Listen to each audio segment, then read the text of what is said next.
know I'm gonna get it every time. Champion, wearing the crown. I can see my name in lights, spark from the heart and it shines so bright. Yeah, so let the whole world know. Let's go, let's go, let's go. Let's go, let's go. Ladies and gentlemen, welcome in to this week's edition of C3's Madden Simulation as the Carolina Panthers take on the unbeatable Tampa Bay Buccaneers, who have unfortunately looked more beatable, but not against the Carolina Panthers. We're going to see what this team is capable of doing without Christian McCaffrey. This is going to be the first sim we don't see him heavily as a part of it. PJ Walker is going to be starting again. At least that's all the words that we have on the street. It's going to be interesting. Now, the other side of this, I don't know if you guys have seen Tampa Bay. Their injury report is pretty bad right now. They're missing Akeem Hicks, Carlton Davis, Sean Murphy-Bunting. They're missing, potentially, they're going to be missing their guard. Gosh, I can't remember his name. Shaq Mason. They're going to be missing Julio Jones, Cameron Brate. They're still going to have Godwin and Mike Evans, so it's going to be given a fit to our guys. But at the end of the day, I've got the questionables in. Yes, I know. Poor Panthers. I've got to set up the game. I've been sitting here trying to figure out what our current circumstances are with injury reports on both sides. I've tried to break it down the best I could. You're going to hear the music of this now. And can you guys do me a favor? Can you give me a oh yeah in the chat if you can hear the sound here? No thanks. All right, let's see. I miss CMC too. Man, the thing about that entire thing is it was necessary. We didn't lose. We certainly don't know if we've won yet, depending upon how they use those draft picks, but we didn't lose, and that's the main thing. We got rid of a contract that was going to be pretty inflated. We only have 1 year of dead cap space outside of this year to deal with because of that. So there's some help, there's some positives to look at from this. And so we're gonna just move forward and just hope for the best now, I guess, is the main thing. Give me a second. Let me get this changed up. I think the majority, it's kind of interesting. Oop. Oh man, it's not gonna let me. I'm gonna have to end it. Sorry guys, give me a second. I gotta reboot it. I accidentally started it without having done the quarters and everything the way that I need to. But yeah, with it, it's one of those things where you look back and I think that the fan base largely is depressed, not because CMC is a bad player. I mean, like, because we wanted him to stay here. Obviously we did, but we're depressed because we lost him, but we also knew it had to happen, right? It had to happen. When we had the 2 years, I think the thing that's tougher about it is we've seen Christian McCaffrey in his prime 1 full season, and that is it. I don't know if you guys can recall. Let's take a trip down memory lane while I'm waiting for this game to reboot.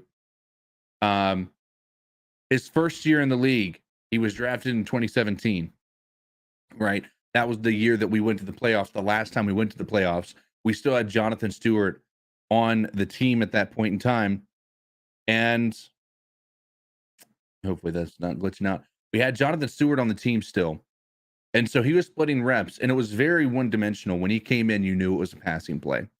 Now that's also led to one of our greatest memories in Cam Newton lore, and that is you watch film, well, watch this, right? When he was talking to Clay, and he threw that touchdown pass to Christian McCaffrey and Clay Matthews, that is. And then we ended up we cut Jonathan Stewart. 2018, we had Cam Newton for the first 4 games, if I'm not mistaken. I got to remember this. Hold on. We might make sure. Can you make sure Carolina loses also in real game tomorrow? Listen, I don't know that there's much I can do to ensure that that takes place. I don't know that we need to give them much help at this point. We are going to be without. We're going to be going in with PJ Walker. We're going to be going in without Christian McCaffrey, obviously. And from all accounts, we're now shaking up the offensive line. Pat Elflein has gone on IR. I believe it's the designated to return, so it's only like a 4-game, potentially longer, but as of right now, it's 4 games. But Bradley Bozeman, who was injured in the preseason, gets to come in and actually start, which we all thought he should have from the get-go. Wow, he just took off on that one. Oh, he just took out on that. Sorry, guys, I'm going to get this started up here. Let me do this. Go ahead and add it in. All right, add to stream. And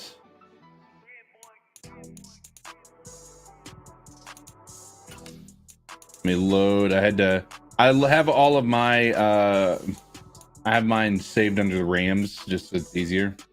Delete roster Ram. Yes. CK, you by yourself? I am by myself. We had a guest lined up, Gene Thomas from Buck What You Heard, but he must have had some stuff come up because I haven't heard from him.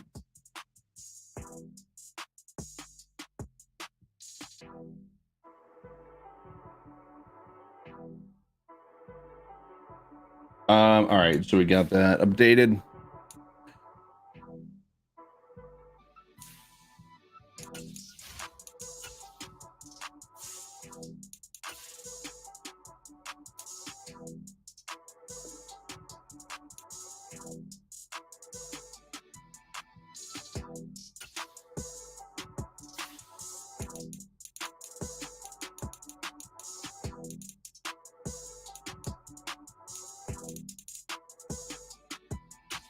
All right, here we go.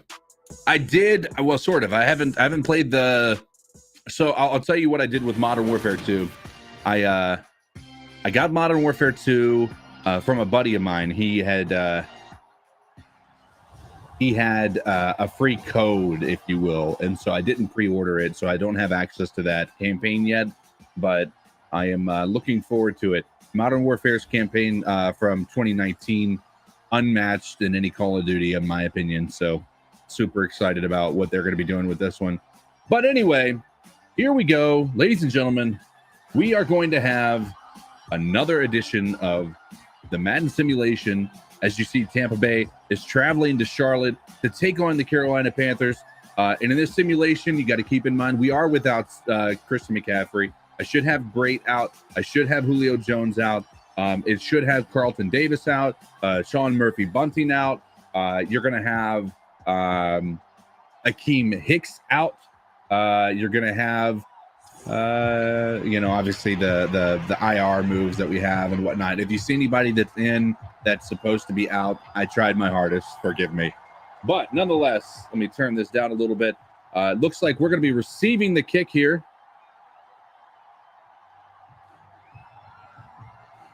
I believe, based on what I just saw. I could be wrong. Nope, we're going to be kicking to the Bucs to start off the half, and Carolina Panthers are going to be hoping to do something that their defense has been really good about early on in games, and that is to stop the opposing offense early and make the Bucs defense, or make Bucs offense, seem one-dimensional. We're going to see how that looks today as they bring it out to the 26-yard line.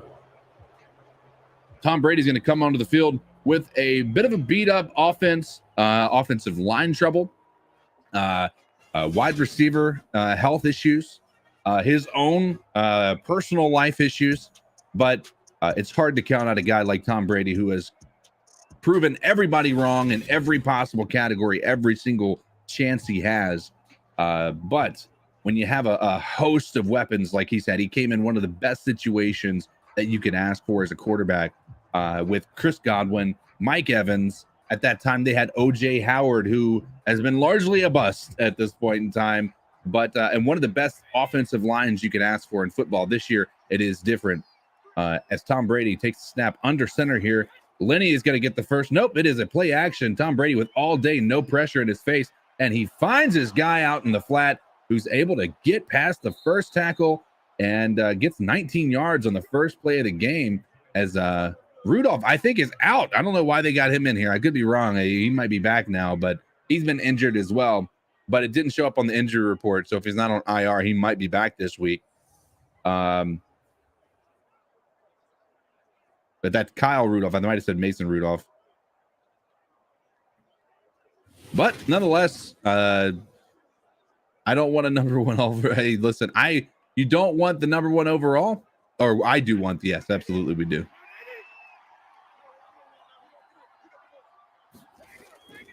And Lenny Fournette gets the ball, but gets stuffed at the line of scrimmage. Only gets 2 yards on the play after Corey Littleton comes in there, knocks him down before he could gain much on that run play. This defensive line largely improved from the run game perspective early in games. The problem has been the offense inability to stay on the field has made this defense gassed by the end of each game.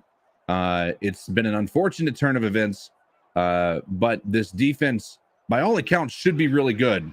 But as a whole, this entire unit has been failing just as well. There's been some problems as he gets it out to Rudolph again in the flat, who breaks the first tackle again. J.C. Horn not able to bring him down on first contact. Shaq Thompson and company come in to finish him off at the 48-yard line after a gain of 4. Brings up a big-time 3rd down and 4. I'm more confident in our defense in these short 3rd down situations than I am if we had 3rd and 30.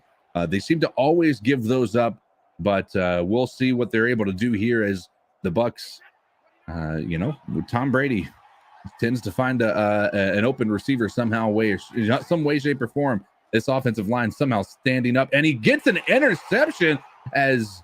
Who was that? Who got it? Was that Xavier Woods? Yes, it's Woods, who's able to pick off Tom Brady, brings it back to the 41-yard line, giving the ball back to the Carolina Panthers on the first drive. And you're hoping to see more of this. Mike Evans running. If that was placed over top of the safety, that was a home run ball there. Great play by Xavier Woods to save that connection. Now, PJ Walker coming in here. He had been undefeated as a starter for the Carolina Panthers up until last week when he had to face the Rams, and the Rams shellacked us. PJ Walker didn't look fantastic, but that's also could be game plan.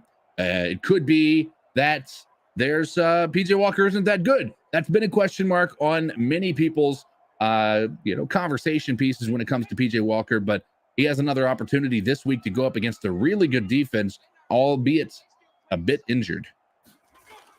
PJ Walker he tries to escape, finds his way back to the line of scrimmage, maybe loses about a yard on that one as they bring him down. Not much time to get the ball out there. This offensive line breaking down early. Matt Rule still the coach in Madden here, even though I've updated the rosters. I believe there's a way for me to get him out of there, but I haven't done too much deep diving as I don't play Madden very much, mainly just for this. But Matt Rule's still in here in Madden calling plays. PJ Walker brought down by David.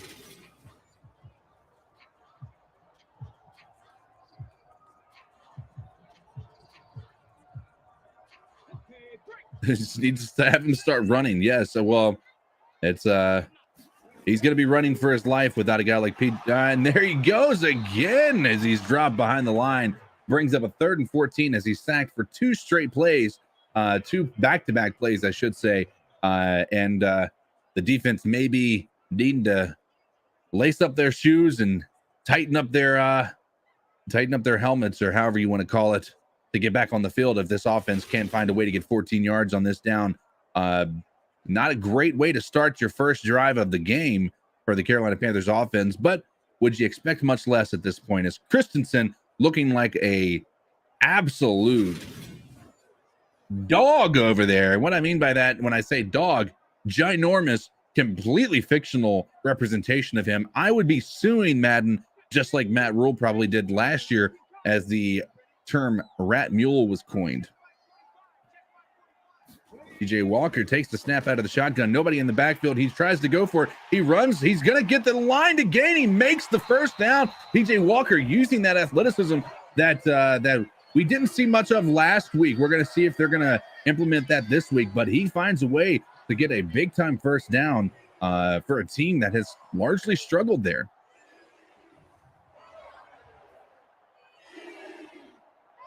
Brady looks sickly. Brady looks in real life, he definitely has a bit of he's starting to age a little bit. You thought he wasn't going to. He is starting to look more his age than he had in recent years so far, but I guess divorce or potentially having to go through a divorce will do that if anybody's ever gone through that.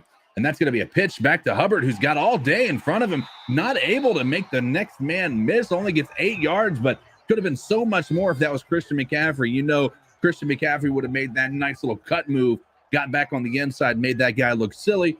Chuba Hubbard doesn't have those moves, not able to push that guy forward, gets stopped 2 yards shy of the first down. PJ Walker taking the snap again out of the shotgun. Hubbard takes the ball, gets the first down, but not much more than that. Brings up a first down at the 37-yard line of Tampa Bay as the Carolina Panthers found a way to push it in to Tampa Bay territory. It's an interesting conversation to have when you think about our conversation with the head coach, Steve Wilks, by the media. Just a few days ago, prior to the Christian McCaffrey news, he was begging fans to show out. He wants to see a wave of blue in those stands. Unfortunately, when you realize that the majority of those jerseys were Christian McCaffrey jerseys, makes you realize that maybe those fans aren't going to be as excited to go watch an offense as inept as the Carolina Panthers have proven to be over the past 7 weeks of gameplay, this being the 7th week here. But nonetheless, Chuba Hubbard gets another 8 yards, finding a way to make these get these hard yards out of this offensive line against a pretty good defensive front there by the Bucs. PJ Walker going to drop back for the pass, finds an Ian Thomas over the middle, gets the first down, takes it across the 25 to the 23-yard line. That's his first pass and first completion, and it goes to none other than Ian Thomas, who was paid handsomely this past offseason. He could be another candidate on the trade block. I don't think anybody's going to pick up that contract with the limited experience and the limited production he has, but he did get paid, so they're hoping to maybe feed him and make that contract worth it. PJ Walker all day. He's able to escape the pocket. Let's see if he can make the first guy miss. He's not able to. He's brought down after a short 2-yard gain. That's his second rush of the game. Winfield Jr. finds a way to get him down just as he crosses the line of scrimmage.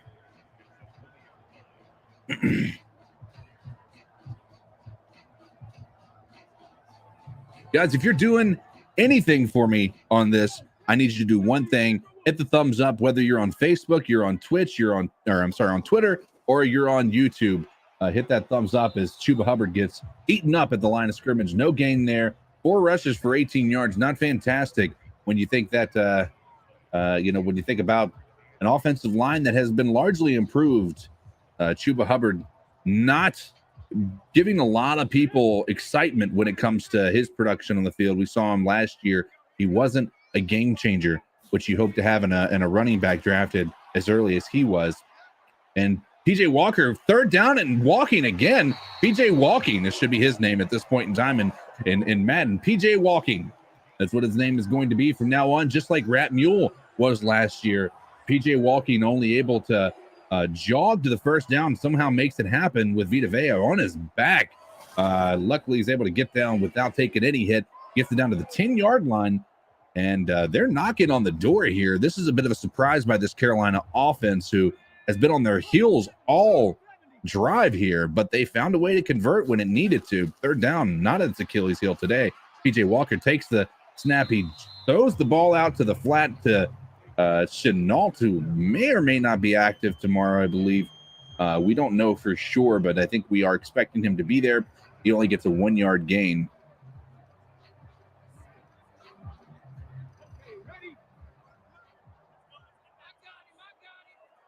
PJ walking in the shotgun formation here.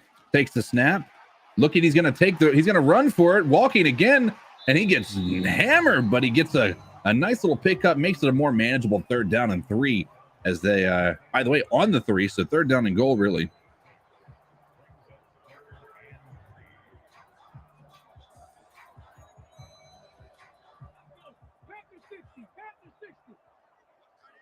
You got to imagine this is going to be another turn and handoff to Chuba, but it's not. It is going to be an interception right into the hands. Oh, no. Levante David was handed that interception by P.J. Walker, who is known to throw interceptions in the end zone. And there it goes. It's going back the other way, and it's a touchback. Ian Thomas looked to be the target there.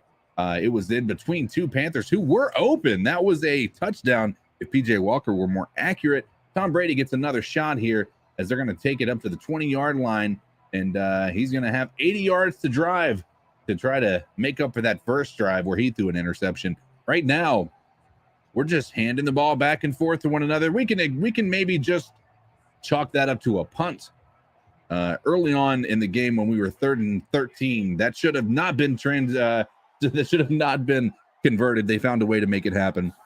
Tom Brady hands it off to Lenny Fournette, who's going to find a hole, gets another 5 yards on that, brings up a 2nd and 5. That is 100% something that we would see happen tomorrow. P.J. Walker, if you guys recall, even when he has won the games, well, let's talk about the game last year, I believe, or maybe the year before in Detroit, if I'm not mistaken. We were winning. We won. We won in a way that was very exciting, but he threw 2 interceptions in the red zone. While he was, they were pushing to try to extend the lead. Not great. There were some concerns that it was just communication errors. But now, as you see more of PJ Walker, you start to wonder, was it really communication errors, or was it PJ Walker not being accurate with the ball? As the Bucs find a way to get another first down, bringing it up to the 35-yard line, and finds Mike Evans, who is probably one of the greatest route runners in the NFC South, finds a way to get another 10 yards, 11 yards, takes it across midfield. No, not just almost up to midfield to the 46-yard line. C.J. Henderson with the tackle. But C.J. Henderson been a little bit of a disappointment as well, but I think we're expecting to have Luvu back this week. You guys may correct me in the chat here.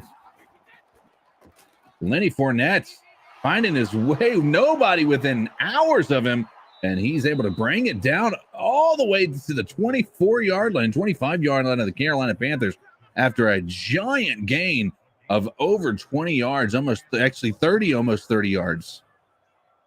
Leonard Fournette just went through that hole untouched.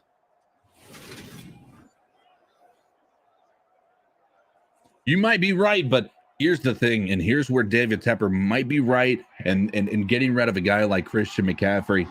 He is looking towards the future. Right now, it's going to be hurting. It's going to hurt a lot right now. But in the future, when you get a first-round draft pick that is a quarterback, that's going to fill those seats. Tom Brady gets it again up to the 13-yard line of the Carolina Panthers, ending the first quarter, bringing up the second quarter, and the Bucs found a way to get it all the way on the other side of the field within just a matter of 3 or 4 plays. What's very well could happen tomorrow. Right now, you guys keep in mind who we have on our injury report. We have Dante Jackson on the injury report. We have C.J. Henderson on the injury report. We have J.C. Horn on the injury report. Now, some of those may have been probable or just questionable to play, but a lot of them are game time decisions. And so our secondary could be hurting tomorrow against some of the best wide receivers in the league between Godwin and Evans. Leonard Fournette gets another 7 yards. This defensive line struggling in this Madden simulation. Michael Davis said, not in section 133, row 5. We're the same every week, at least my 4 seats. Michael, I would absolutely, I applaud you for maintaining those seats. I sat with Catman for that 49ers game, and he says it's even hard, and he is one of the most, and by the way, Tampa Bay finds a way to get another touchdown. Well, the first touchdown, I thought maybe my mind thinking they got the first one in the first drive, but that was an interception. PJ Walker getting fired up, hoping that he can get another shot at driving down the field and giving these Panthers an opportunity to stay in this game. Kyle Rudolph, who signed in the offseason for the Bucs, largely been injured and considered a bad offseason signing, but at week 7, we'll see how he moves forward as Cameron Brate is nursing an injury. And that's going to be a 7-0 lead by the Tampa Bay Buccaneers. But we do have a lot of questions about this team moving into this game. But yeah, I was sitting with Catman Jr. and he even expressed there is some unfortunate. I mean, it's hard to want to pay the price for those premium seats every year when you deal with the offense like this. It would be a little bit more easy to take if our offense felt even somewhat like an NFL team, and it doesn't. Right now, I think it's hard to not go CJ Stroud if we're number one. Shi Smith gets it up to the 27-yard line. CJ Stroud is a prototype, right? That's the type of quarterback you look for, from a body type to upside to leadership qualities. But there's a lot of arguments amongst C3 faithful that Bryce Young would be a better selection, that he's more pro ready. But there's also a lot of concerns about his size, not just his height, but his overall size. He's under 200 pounds. And so there's a lot of concern that he'll take hits and get injured and things along those lines. I personally think Stroud is one I would prefer to go to. I am not one that likes to go with the exception, but I'd rather go with the rule. And right now the rule shows you want an athletic, a build, a guy who's got some height, some strength, some muscle that can allow him to evade pressure, but also has the arm to get that ball down the field. And CJ Stroud seems to have all of those pieces that you're looking for in a quarterback who may not come out and be dominant year one, but moving forward could have a Josh Allen type career in the future. We'll see. There's a lot of guys in this draft. It seems to be a deep class of draft picks here.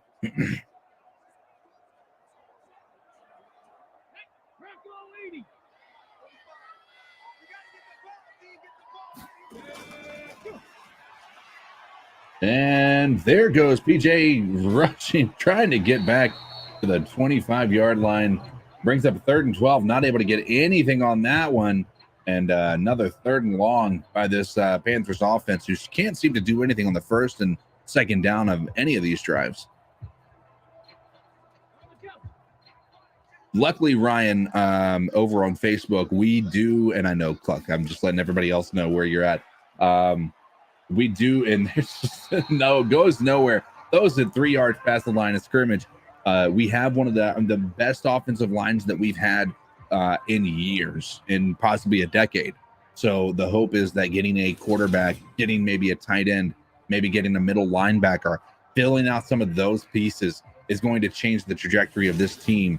And maybe if we can find a running back in the draft, maybe in a later round, if Chuba or Deontay Foreman doesn't come out and blow it out of the water the last 10 weeks of this season, we'll see. Johnny Hecker boots that all the way down to the 25-yard line as he takes the ball. Didn't call for a fair catch, gets tackled just after a 1-yard gain. Darden not able to do much with that. That would have been a textbook position to call a fair catch. He had touches. The only discussion to have with Chuba is he did have touches last year. He had a shit ton of touches last year. Christian McCaffrey was out. Chuba Hubbard came in. He wasn't bad, but he was not great. Stop, just stop with the CJ and Bryce talk. We already have a QB in Golden Corral. Will Anderson is the answer. And there we go. I'm telling you, if you listen, hey, if we go that route and Matt Corral is given the reins, sure, let's go with it. But you've got to keep in mind, if it doesn't work out and he's a middle of the pack quarterback, you've set our franchise back 5 years by not drafting one of those guys in the top 5. You got to admit that. And to be fair, Matt Corral looked horrendous in preseason.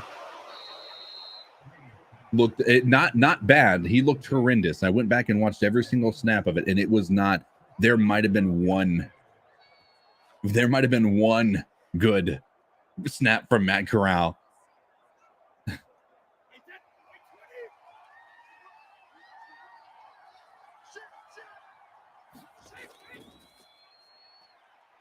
I saw nothing that was impressive from Matt Corral. Doesn't mean that he can't be good, but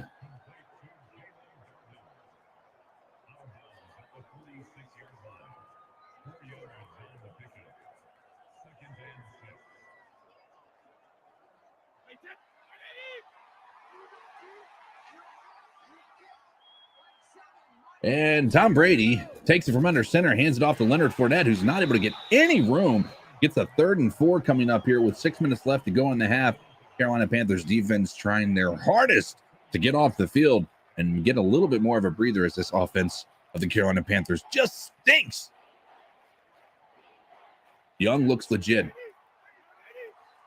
Yes, and listen, I am not a college scout, so I can't talk about what I see here, but I can tell you my gut feeling is you don't pass up on a first-round talent for a guy you drafted in the 3rd round. And that's my own personal opinion on the matter. Matt Corral has upside, and I'm hoping that it works out. And hell, he may come in and be an incredible player. But how often do 3rd rounds work out? It's not very. On any position, really. Again, talking about the rule versus the exception. If Matt Corral comes in here and he blows it up and he's an incredible elite quarterback, he's the exception, not the rule. So if you draft in the top 5, you got to go after the rule, and that is go after a guy who can be considered a franchise quarterback. And we're going to see.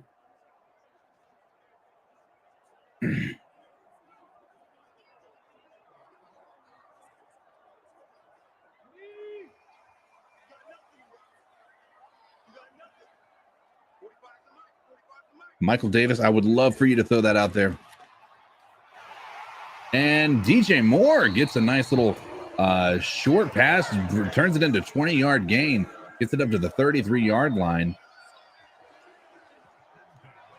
Quick snap, quick throw, nice protection, nice in-stride pass that gave him an opportunity to miss that first contact, get an extra 4 or 5 yards out of that.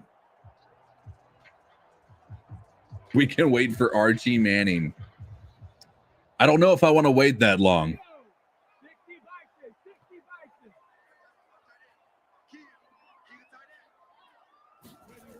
And PJ Walker out of the shotgun, gonna try to run for it, but that defensive line with Sanat is able to stop him with a 2nd sack of the game.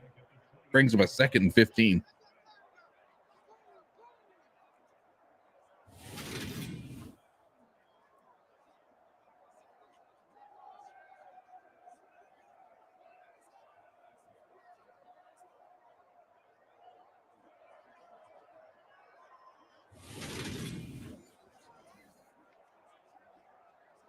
Archie Manning has the potential to be a great quarterback. Also, he has the potential to be a bust of a guy. And we'll find out. It's hard to say that argue with results of that gene pool over there with the Mannings. PJ motions out Chuba. Takes the snap. Not going to have him very much. Don't run with it. Though finds a guy out in the flat, and that is Chenault, who's able to get 5 more yards, brings him back to the original line of scrimmage. Makes it a little more manageable as a 3rd and 10.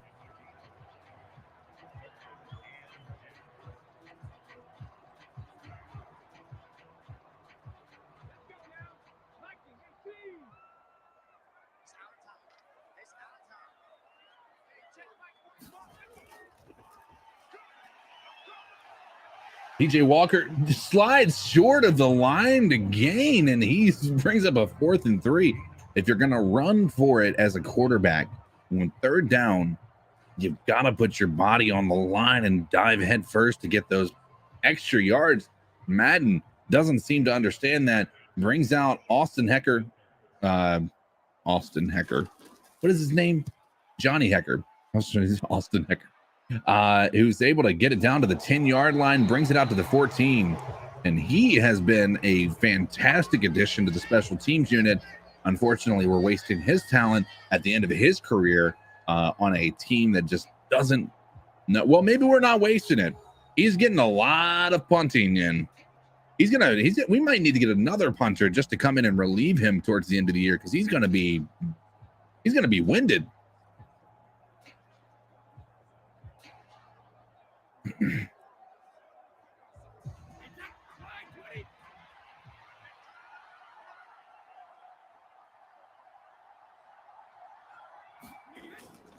Tom Brady hands it off to Leonard Fournette, who is caught just a few yards after he gets to the line of scrimmage and only gets 3 yards on that carry.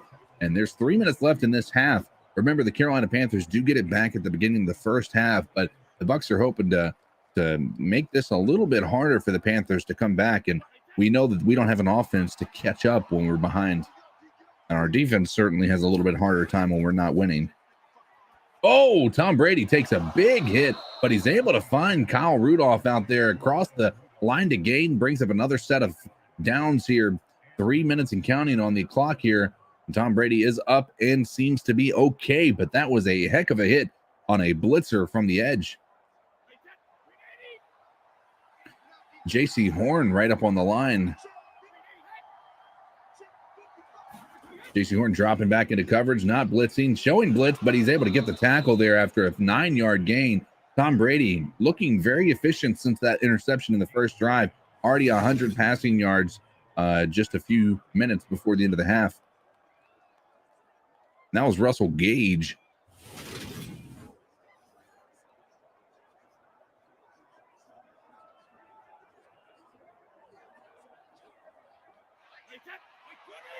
Tom Brady under center here.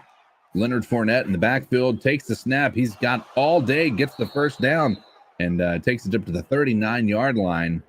This defense cannot seem to get off of the field.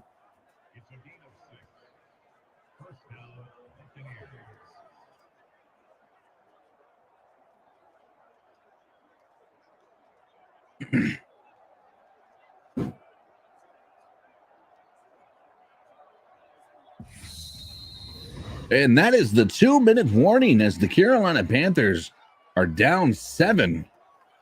Almost the end of the first half. And we know that these games tend to get out of hand in the second half. So you got to try to win it in the first half if you're a Carolina Panthers fan. We know that's not going to happen.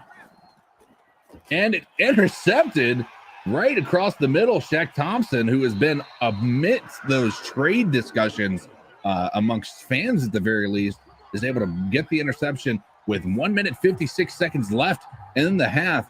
And takes it back up to the 36-yard line. Our offense just caught a break there. Now PJ Walker has an opportunity here to do what most teams love to do, and that is to double dip. Get a score at the end of the first half, and then get the ball back at the beginning of the second half and score again, making this a much different game if they're able to accomplish that.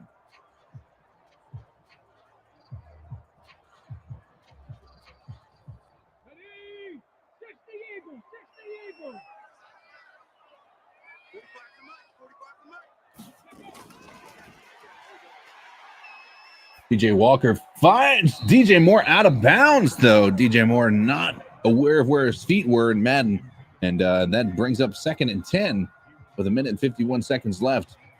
And if you think that David Tepper is going to allow, if we have the number 1 overall pick or the number 2 or the number 3 overall pick, if you believe in your heart of hearts that he is going to allow them to draft a linebacker as opposed to a quarterback after what he's experienced in his entire tenure as an owner here for the Carolina Panthers, you're out of your flipping mind.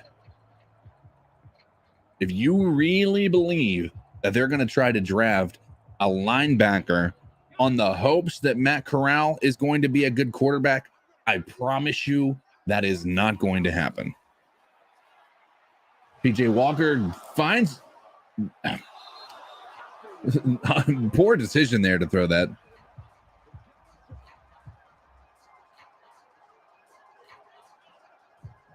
But they're going to try to get a field goal here. Bring the score to only 4 points difference there. And Eddie Pinheiro makes it. Gets it right through the middle. He's only had one or two blunders as a kicker for the Carolina Panthers. It's going to make an interesting conversation between him and Zane come the offseason about who is going to be the long-term answer. Eddie Pinheiro has been a very consistent kicker for us. Doesn't have the strongest leg, but I'll tell you what, he has consistency, and it's hard to argue with the results. All right, Tom Brady only has 1 minute and 6 seconds left, but all three of his timeouts, he's going to get the ball back at the, let's see where he gets them to. He only gets it up to the 24-yard line, so not quite the touchback yardage, but Tom Brady has an opportunity here to score again going into the half. He's hoping to come back from getting 2 interceptions already in this game. Zane, I believe, is a season-ending injury. I don't know if there's a designation to return on his IR.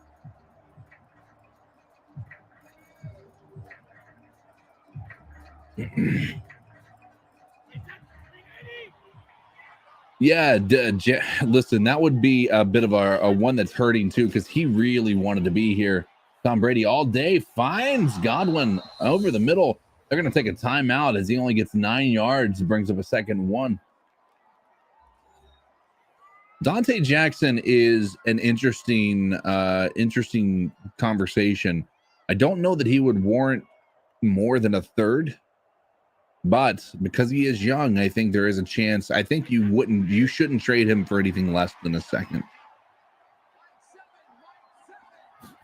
Tom Brady takes the snap out of the shotgun, finds Mike Evans. They're going to take another timeout. That brings it up to the 42-yard line, I believe, if I'm not mistaken, based on what I saw there. 41-yard line.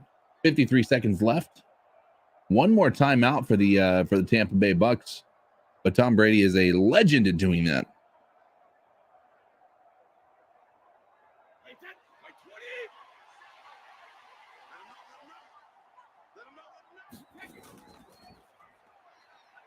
Brian Burns finally gets off his block, but Tom Brady quick to get the ball out. The clock is clicking. The clock is ticking. 2nd and 3. They're going to be hurrying up here. Madden is the worst at time management as well. I complain about it every week. 29 seconds left. 1 timeout left for the Bucks. Tom Brady all day, no pressure in his face. Finds Leonard Fournette across the middle. They're going to take their final timeout with 21 seconds left.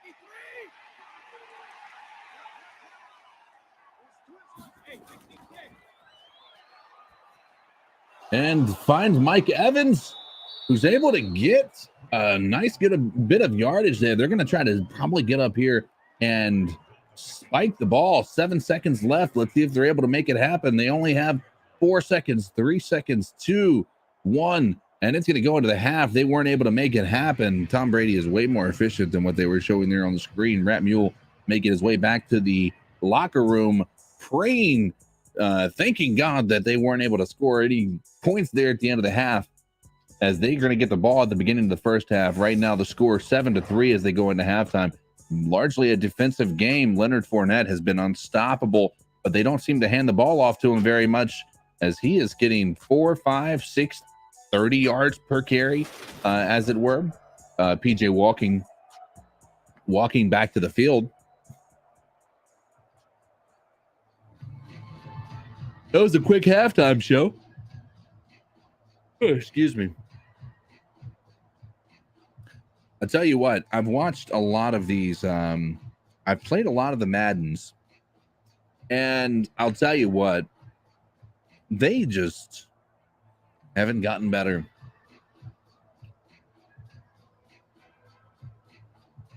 I mean, every team can go back and talk about who they picked over top of somebody else. You know, we can talk about how Jaguars are probably going to go back and think that they should have picked Christian McCaffrey over Leonard Fournette, right?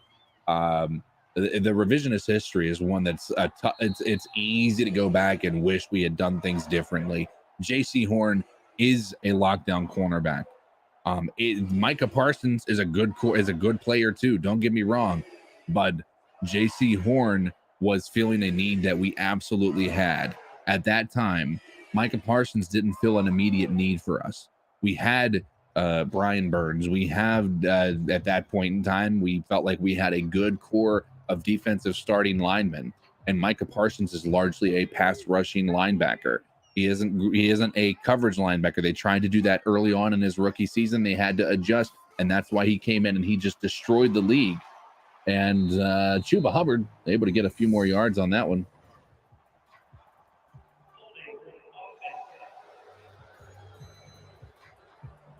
Hey, well, I appreciate you tuning in here and giving us a view there, Ray. Enjoy the rest of your day, my friend.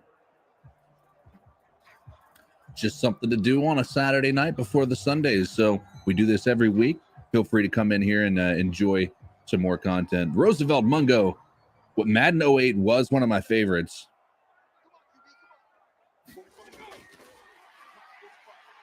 PJ Walker takes the ball, snaps, goes straight up the middle, and he's able to get 6 yards on that one. I thought he was going to be dropped a little bit shorter, a little bit farther back, but he's able to get some yardage there, brings up a much more manageable 2nd and 14, as these first and second downs have been atrocious, if I can speak today.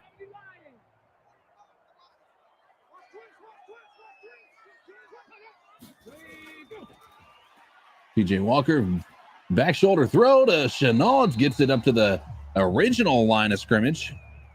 I appreciate that, Jordan Johnson. It does have Carlton Davis out, and I have Sean Murphy Bunting out as well. Anybody questionable is in. Anybody even doubtful, I've still got in.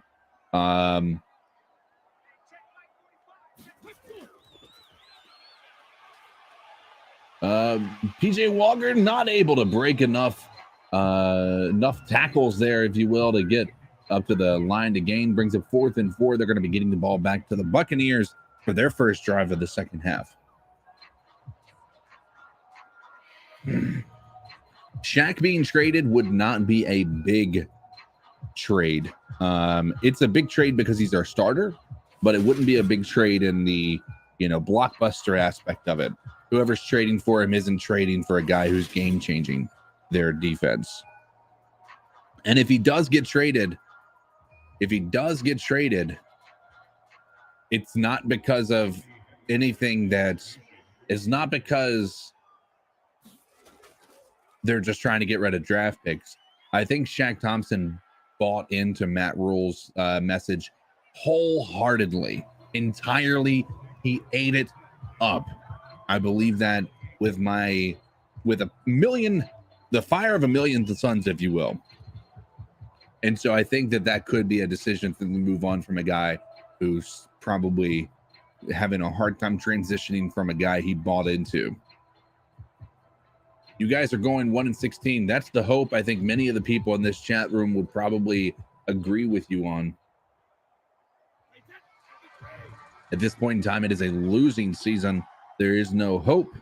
In most Panthers' eyes, there's a sliver of the fan base out there that believe that maybe there is a shot to see something positive out of this team. But we all know what's going to happen is that optimism and that sliver of hope is going to be have Panthers. The Panthers are a pillow. David Tepper is holding that pillow over top of the optimism of these Panthers. He's just choking them out. He's gonna strangle them. until that optimism is dead. Tom Brady, all day, gets some heat in his face, finds a way to get Leonard Fournette the ball on a 4-yard gain.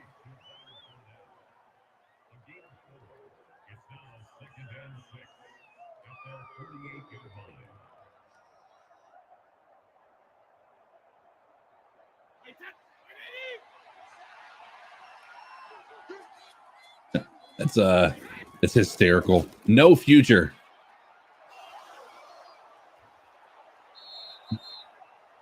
This team has no future, guys. We should just go ahead and give away all our draft picks.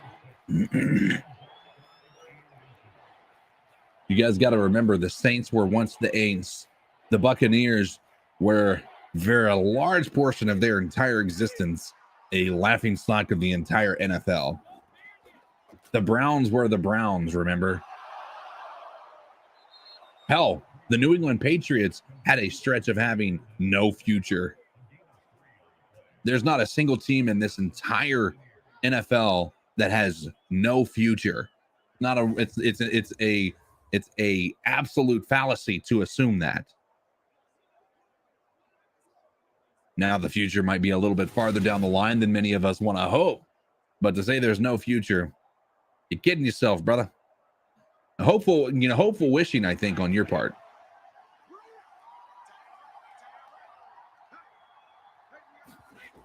The Panthers were, I wouldn't say they were trash. They went in 2013. They had a really good record. They had one of the best defenses in the entire NFL as far as history is concerned.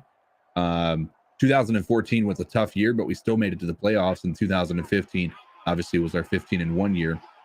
Before that, we had the 2003 years when we went to the Super Bowl with Steve Smith and Jake Delhomme and those guys. We've had more success in our, like, if you look at it from the short history of the Carolina Panthers, for those who don't know, in the short history of the Carolina Panthers, we've had more success as a franchise than most other people who, like, for instance, not the Buccaneers. I wouldn't put them in that category. But say the Atlanta Falcons, and some of those guys, some of those teams that have been around for 50, 60 years, 70 years for some of them. When you look at the amount of Super Bowl appearances, the playoff appearances, things like that, there's largely been more success by the Carolina Panthers franchise in a shorter amount of time. And so there's an argument to be made that the Carolina Panthers, if they can find a way to be consistent and string together two back-to-back 50, above 500 yard or seasons, or above 500, two winning seasons in a row is what I'm trying to state, then I think many Panthers fans would be excited, because that's something we've never seen.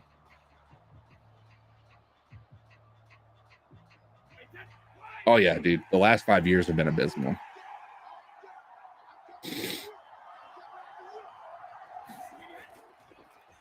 I agree, and certainly among expansions. Yep. Oh man, Xavier Woods lays the hammer down on Kyle Rudolph. Unfortunately, he still gets the first down, but impressive stop. Runs into a brick wall down to the 4-yard line. Buccaneers are trying to extend this to a 2-possession game as the clock is ticking in the third quarter. The college program Panthers. What up, True Money? How you doing, man?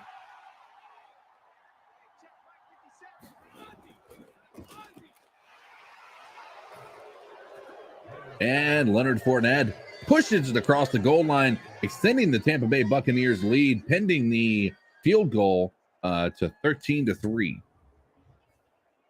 I think through the past years, Panthers have traded and released too early and quickly without trying to adjust them to the new QBs. I would agree with that. I think there's a couple of parts to that. I think when you look at the history, and this is why I don't want to go buying another QB that's been on another team, even if they've had success or not. I don't want to do that. I'm tired of the recycling. I'm tired of it. I want to explain to you what's happened over the past 4 years under the Rule era, 3 years rather. He gets hired. Cam Newton gets cut. He was on a very friendly contract. They signed Teddy Bridgewater to a 3-year deal with no real evidence that he was going to be a franchise guy. But they went all in, gave him franchise money. Okay. He comes in, he did better than what Sam Darnold and Baker Mayfield has done in hindsight, but we did not like him as a Carolina Panther.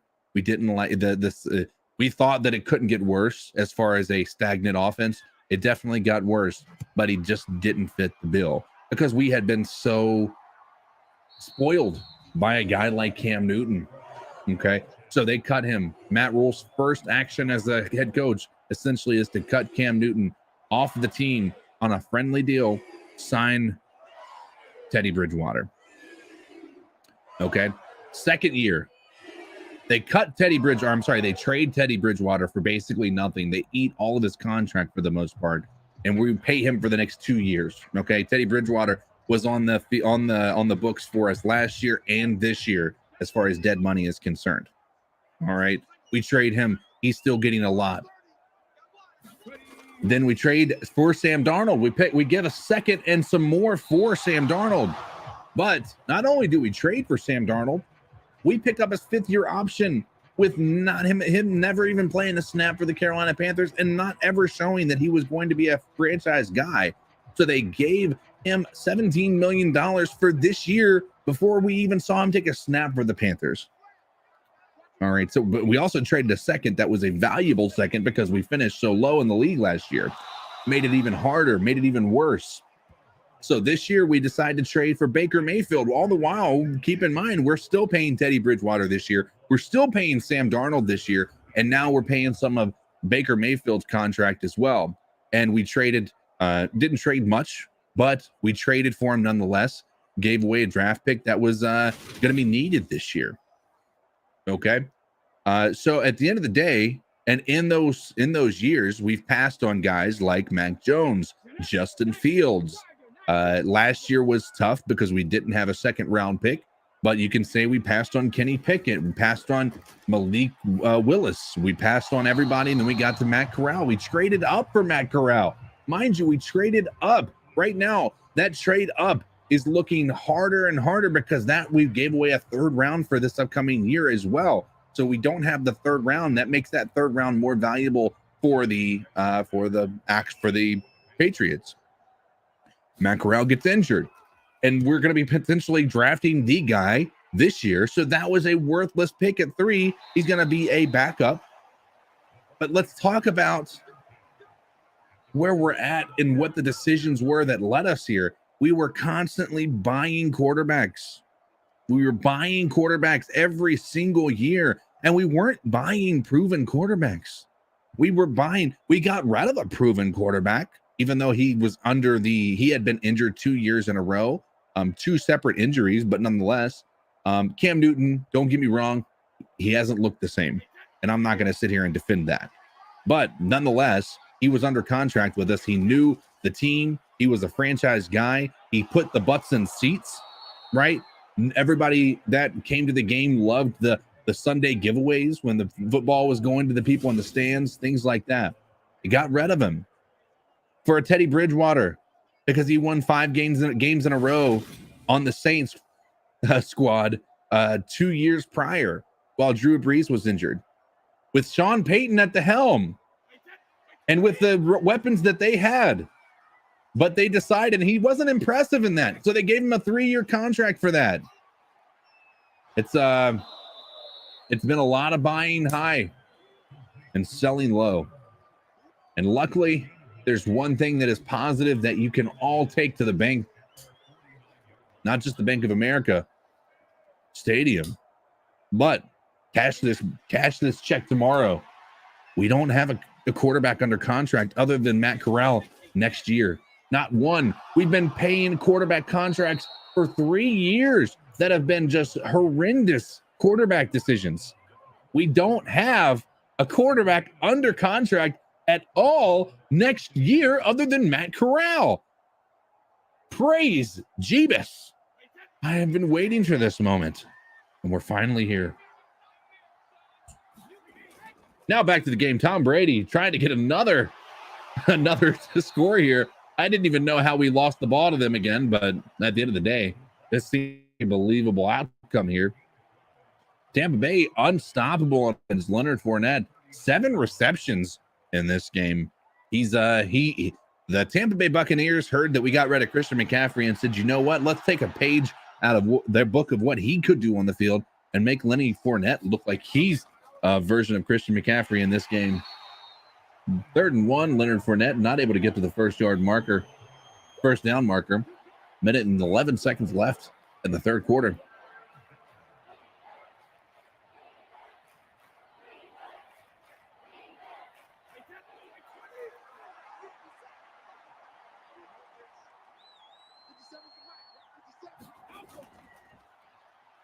Tom Brady, he gets almost taken down by Derek Brown, I believe. Brings up 4th and 1. Big time play there by Derek Brown, who has been on a short list of really impressive Carolina Panthers this year. That list already includes names like J.C. Horn, Derek Brown, Frankie Louvu. The people that you would expect to be on that list haven't been on that list. Jeremy Chin, injured, of course. Brian Burns been largely a disappointment as far as not getting pressure on quarterbacks. It's been a big problem, this defensive line. Now, it's not all on Brian Burns, and they're not able to convert that field goal. Carolina Panthers are going to have great field position. Let's see if they can actually do anything with it. Icky is another good bright spot on this team, but it's hard to look at anything positively when the offense is as inept as it is, and that's the tough part. Icky is getting incredibly better. Like, it's not just better. Like, when you look at week 1, when he was going up against Myles Garrett, to what we've seen progress at week over week, Icky has gotten better. Icky Ekwonu, for those people who maybe are watching that aren't Panthers fans, he was our draft pick that we picked, the 1st round draft pick that we picked, the first left tackle off the board, who we drafted to try to fix an offensive line that has been largely considered inept for the past 5 years. We drafted him. And he started out a little bit, and Chuba Hubbard all day to run up the middle there, gets across midfield. Icky Ekwonu started off the year. A lot of people were concerned because it looked rough. He was a rookie, and you were going up against a really good defensive line in the Browns. And the next week, there were some errors, but not as many as the ones against the Browns. Then he got better. Week 5. I believe, no, it was against maybe the 49ers. So it might have been I guess that's week 5. Week 5, he comes out here against that San Francisco 49ers front. He posts the highest rating on PFF of a left tackle, not just of a rookie left tackle, of any left tackle this season. Our rookie left tackle did that in week 5 of the entire season. He picked up the best rating from PFF of any tackle had that entire season. That's impressive, and that's something that gives you hope moving forward. We're hoping to see more of that. Last week, he didn't allow a sack. I don't know. I remember seeing the thing on the Tuesday night show, but I don't think he let any pressures on last week. And that's also a bit of a great job when you're dealing with what we were. Now, the other part of it, you got to keep in mind, our offense hasn't been taking a lot of snaps because they're going 3 and out. So it's a bit of a sample size that's hard to be able to use as an asset. Oh, PJ Walker slides down again, or at least attempts to.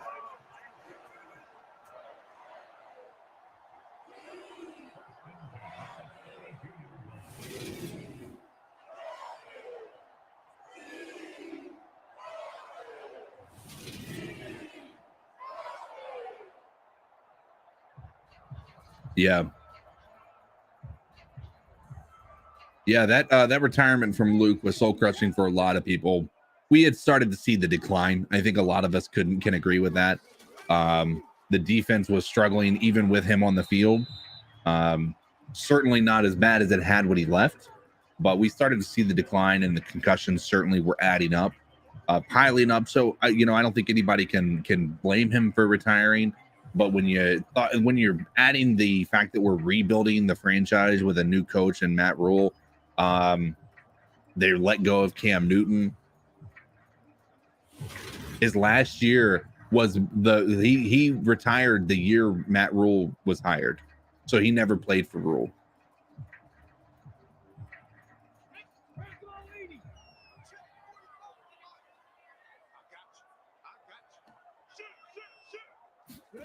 PJ Walker takes the snap out of shotgun. He's going to scramble again and finds all day, gets another first down, scrambles down to the 17-yard line, picks up a good amount. He is the best rusher on the field for the Carolina Panthers so far.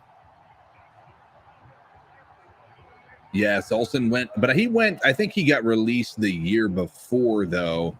He had gotten released by the Ron Rivera era, if I'm not mistaken.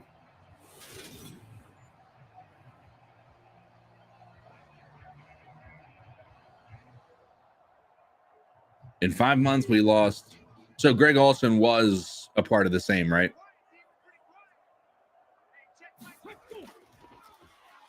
Chuba runs right into a defender. Instead of trying to get that edge in Madden, he just runs around like he's looking for a dollar bill that's been blowing in the wind.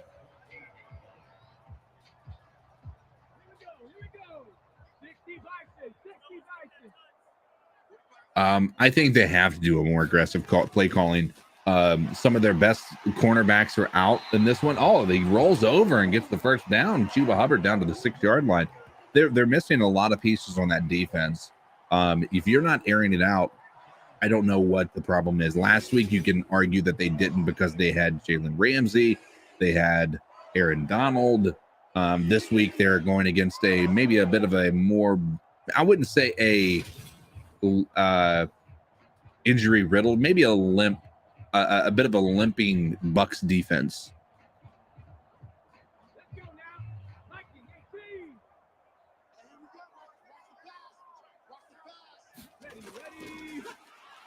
And who is that? Oh, is that Deontay Foreman? He gets it down to the first. Coaching adjustments. They're going to be trying to strip the ball here. January of 2020. Yep, that was when when they had hired Rule.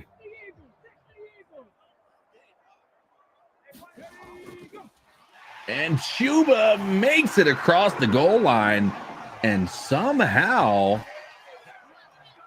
the Panthers are still in this game with 6 minutes, 54 seconds left to go. Pending a extra point, the Panthers are now down only 4 points to the Bucks.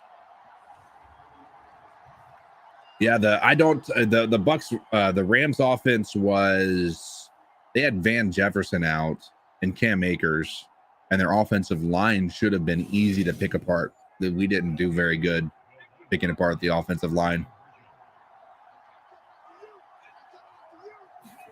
We got a game. PJ Walker going for 2 here, finds himself. TMJ, Terrace Marshall Jr., for those who don't know, who has been a question mark on many people's buzz meter, if you will. And they get the 2-point conversion. PJ Walker almost underthrew that ball, but now we're down to 3-point game. A field goal ties it up.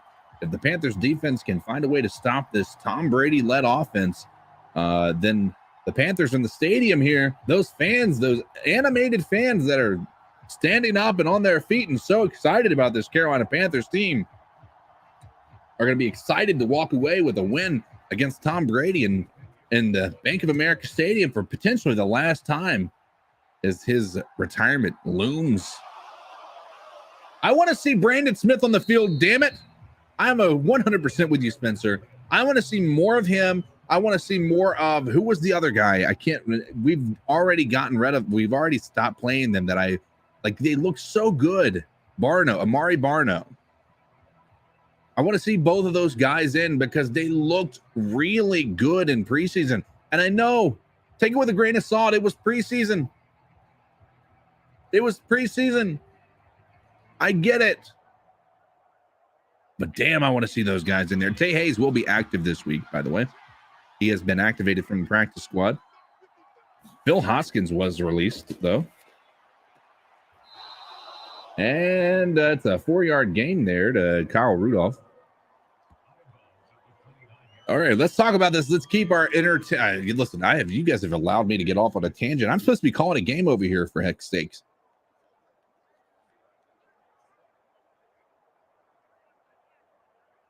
It's 2nd and 6, 6 minutes and 48 seconds left to go in the half here in the game. And the Panthers are hoping to get a stop here against the Bucs. A touchdown basically seals the game if the Bucs are able to drive down here and do something. Fournette is, he reaches for the first down and gets it.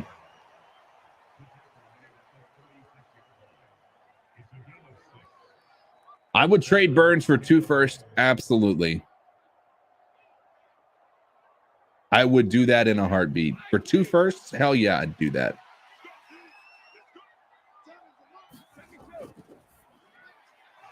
And Godwin is stopped 3 yards shy of the first down.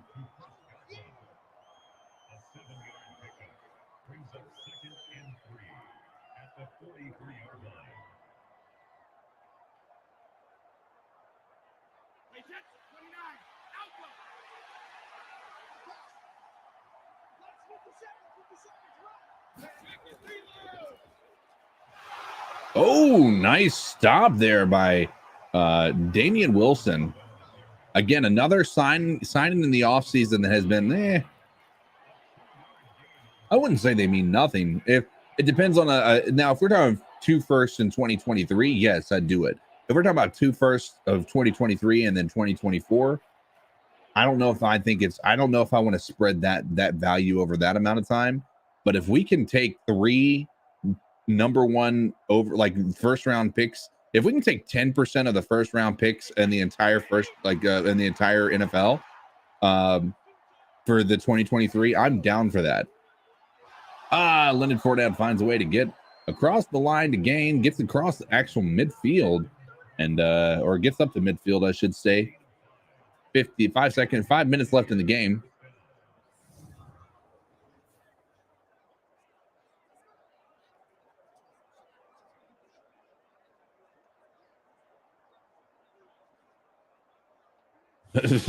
Right. Listen, did we get, yes, we did get 100 yards total last week because Christian McCaffrey got 158 as they were shopping him, showing the guys over on the Rams sideline what he was capable of since the trade talk started. Only a 1 yard gain, Leonard Fournette. They're trying to run this clock down as much as possible, but Carolina Panthers defense is hoping to tighten up and eliminate some of these running lanes that they have allowed to get so wide open that Leonard Fournette runs through completely untouched.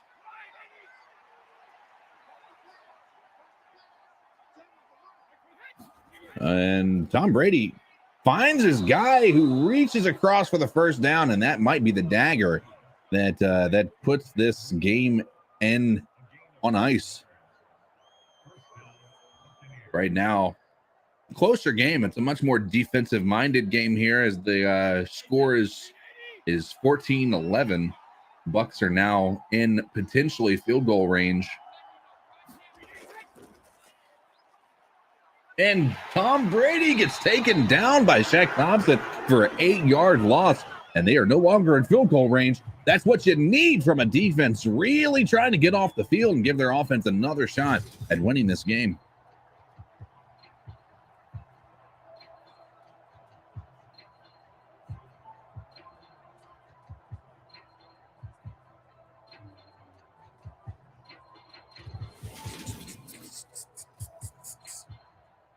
All right. Well, I'm going to let this clock go down as long as possible. We're going to hopefully get the ball back with the 2-minute warning if they can stop them here. 18 yards, unfortunately, a defense, even with this much yardage needed, has allowed it to happen. And here they're going to let it happen on the first play after the sack. Leonard Fournette untouched all the way up to the 30-yard line. And that is curtains.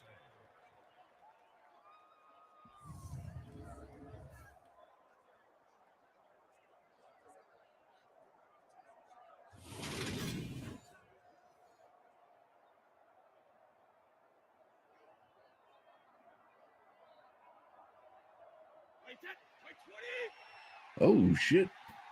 Somebody wasn't in position there, but they got in position real quick. Another handoff up the middle. Derek Brown gets off his block. stops him with no gain. Great job by Derek Brown. And he's trying to wash off the bust moniker that many of this fan base were putting on him for the first 2 years of his career here as a Carolina Panther.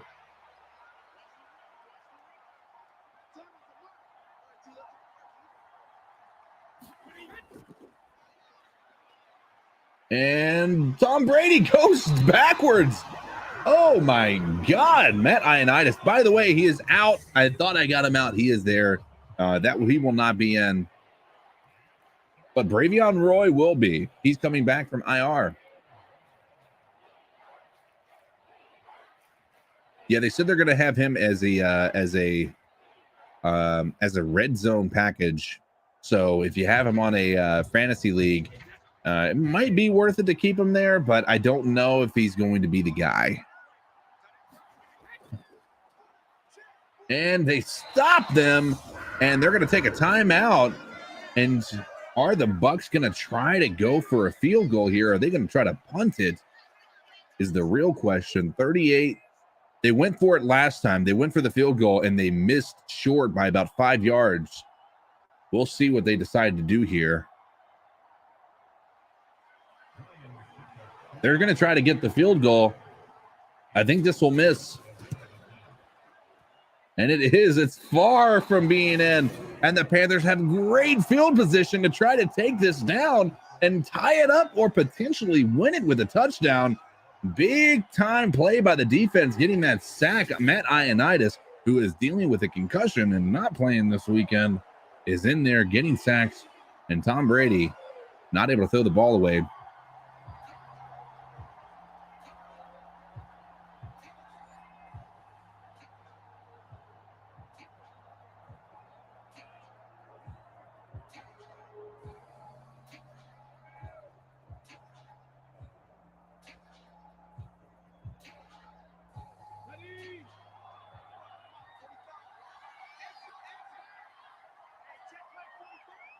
PJ Walker hoping to play hero here, and he almost throws an interception right into the hands of a defender who couldn't come down with it. First play of the drive, he's almost giving the ball back to the Bucs.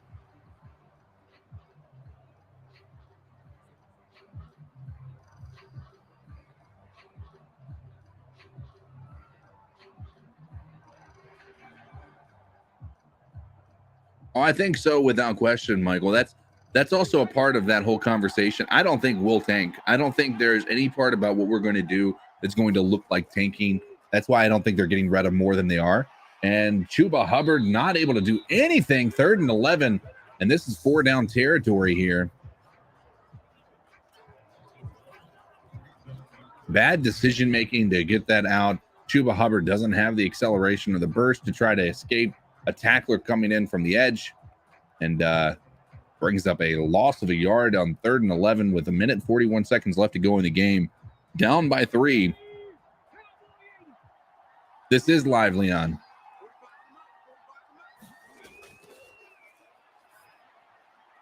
And finds Ian Thomas, who gets pulled down, but he's got 5 yards out of that one, 6 yards, and they're going to be trying to play hurry up here.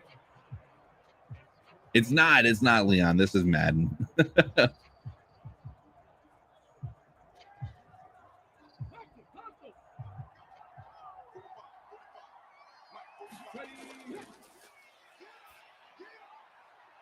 Flag. Is that going to be pass interference? It looked like. Oh my God. Holy hell, Jamel Dean. Who else gets to watch CMC tomorrow on the Niners? I think we all are going to probably keep our eyes to the Niners as CMC goes over there. He deserved to be on a better team than the Panthers. We hate to say it. We were hoping that better team would have been the Panthers, but it's clear that we're just in another rebuild. He deserves to go to a team that's a contender. DJ Moore gets another 5 yards. They're going to play hurry up here. 1:04 seconds left. Plenty of time to try to get a touchdown. If this happens, I'm running on the field. Have to stop them from winning.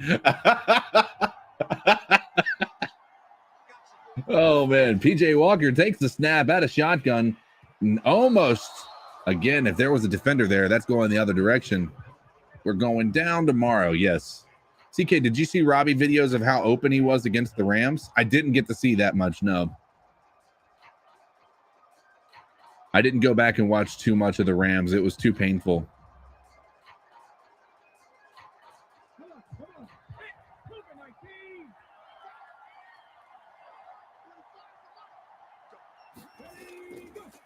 PJ 3rd and 5 finds Chuba Hubbard, who tried to get down to the end zone. They're going to play hurry up. You gotta get hurry up to the line, try to make this happen. You got 30 seconds left to go. You're down to the 4-yard line. Tom Brady can only look on at this point in time.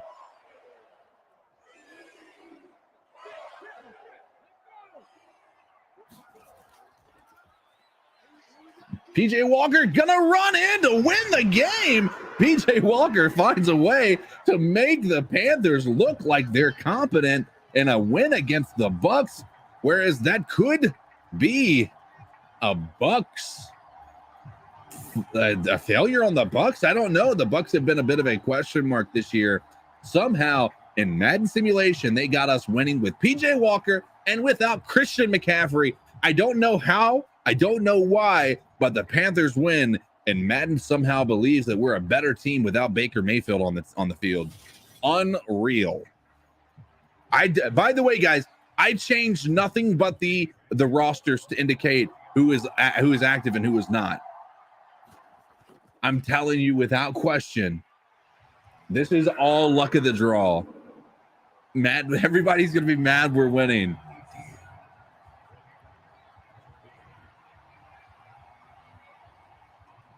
There's plenty of Panthers fans that would be upset if we actually won this game. A lot of people look back to 2020 when we won against the Redskins, or the Commanders, rather. It was the Washington football team at that time, and dropped us like 3 or 4 spots out in the draft and out of position to try to draft one of those incredible QBs during that Joe Burrow draft, if I'm not mistaken. And the Bucs have 12 seconds, all 3 timeouts to try to make magic happen. They've got to get a touchdown or they lose. This isn't a get down and get a punt or get a field goal. They have to go for the home run balls here. What if we go on a run? Well, the thing is, I think there's no indication that we will. So we can be angry if we win tomorrow, but if we win the next game, maybe that anger turns into maybe a little angry still. And then every win we get from there on out. And that is a almost intercepted ball. Tom Brady, 1 touchdown, 2 interceptions. He's trying to add another interception there.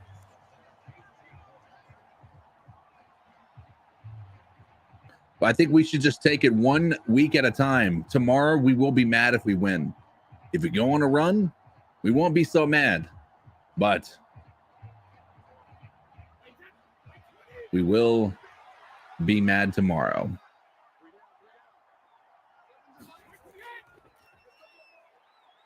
Tom Brady all day, no pressure, and finds a guy almost. And that's the end of the game as the clock strikes double zeros.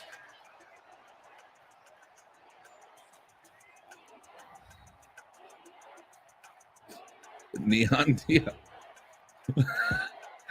Thanks for the Bucs to win tomorrow. Godicke has a breakout game. Joe Tryon Shainka has a breakout game. Zon McCullum proves to be the next Neon Dion. Does that mean running back in first round? No, hell no. Nobody's taking another running back in first, I don't think, for the Panthers. I don't think so. I know that Christian McCaffrey seems like a success. We had 1 good year with Christian McCaffrey at the helm. That's it, just one good year, and that was it. And that's what's tough about it. We had 1, and that was 2018.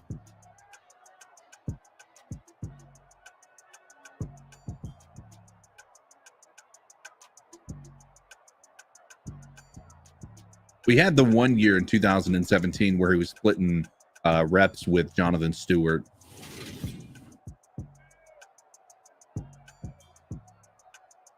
He was hurt in 2020 and 2021.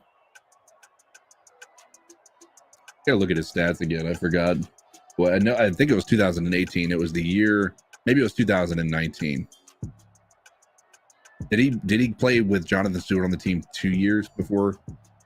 No. It was 2000, and it had to have been 2019 for him because he was hurt in 2020 and then 2021.